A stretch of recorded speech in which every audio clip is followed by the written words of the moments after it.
Hi everyone, welcome to the channel. It's around the 29th of December 2022, so hopefully you'll have had a nice Christmas and hopefully you'll be looking forward to your New Year celebrations into 2023.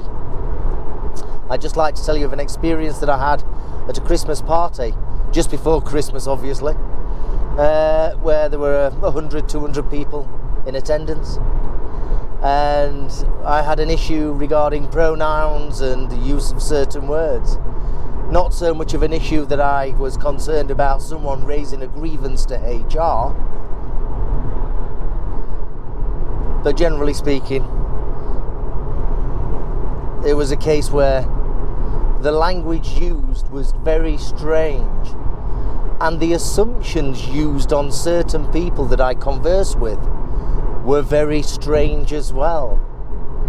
It's really interesting. It's got me to that point where I'm now thinking that the next Christmas party I may well not bother attending, because the language that we use is, or may be expected to use, is getting bizarre, and this is no policy from our organisation, wherever I went with for the party. Yeah, so let's be fair on that. It's got nothing to do with the organisation. This is about personal perception and drive to change the usage of certain words and pronouns. So the first example was that I held a door open for a woman, and as I held the door open I said ladies first,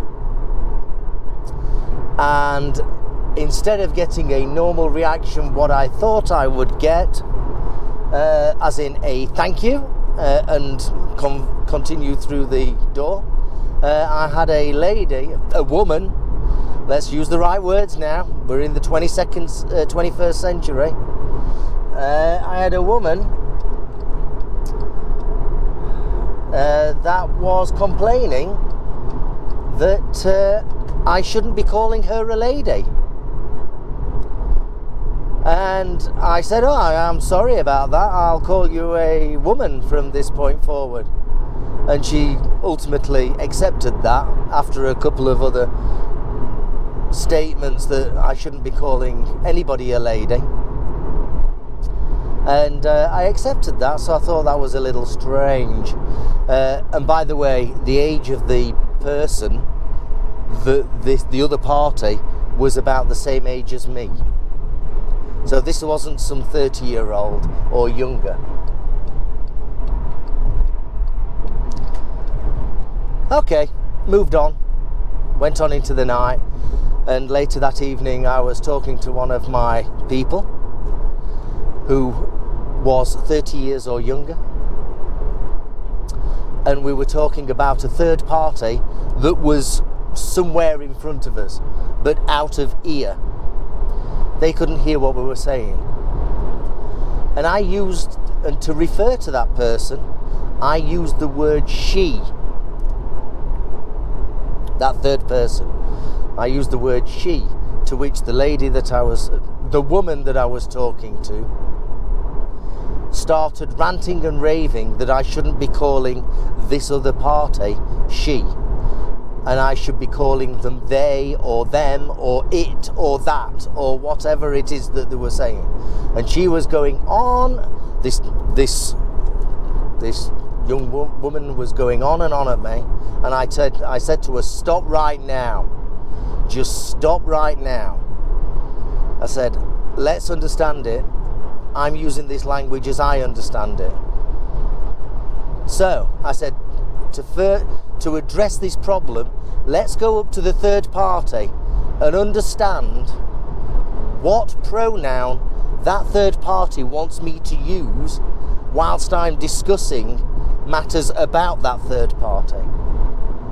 So I went up to this woman, this third party, and I asked this third party, let's call her Joanne.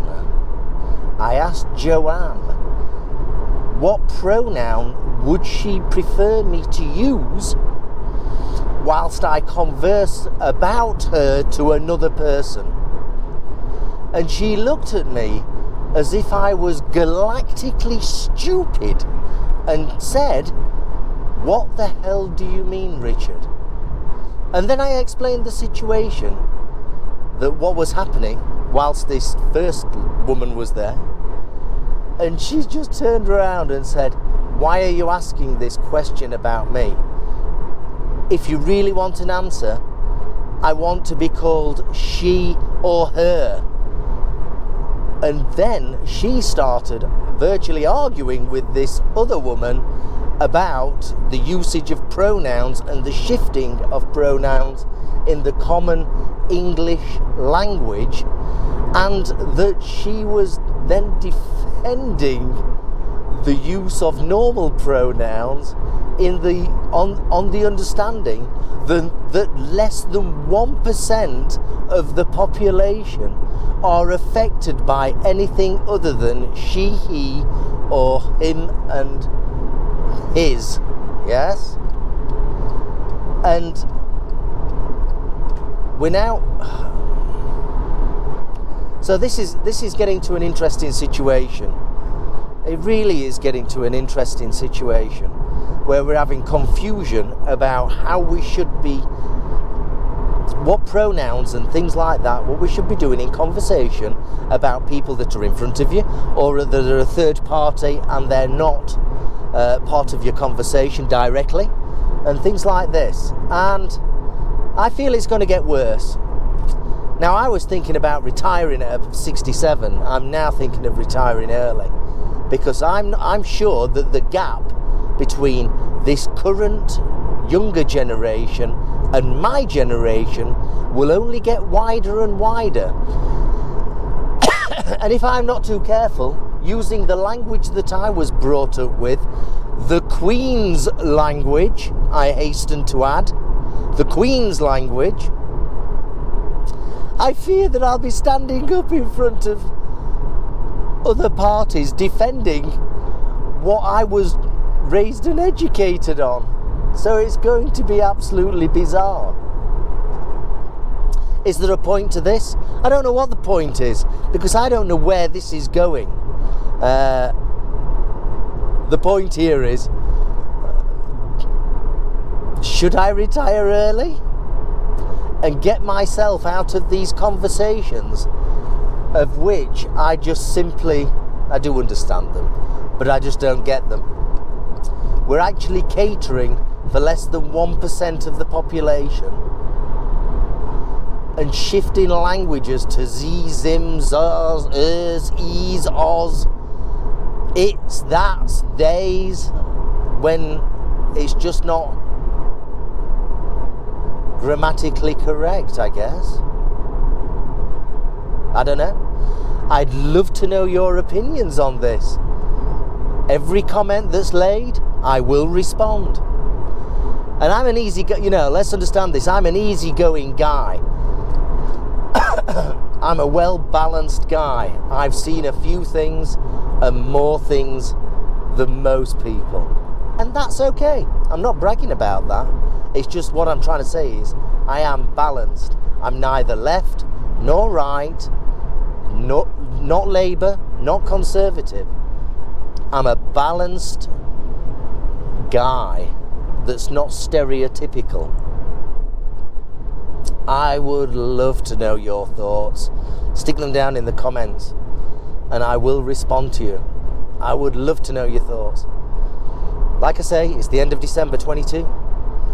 Have a wonderful New Year celebration as we go into 2023.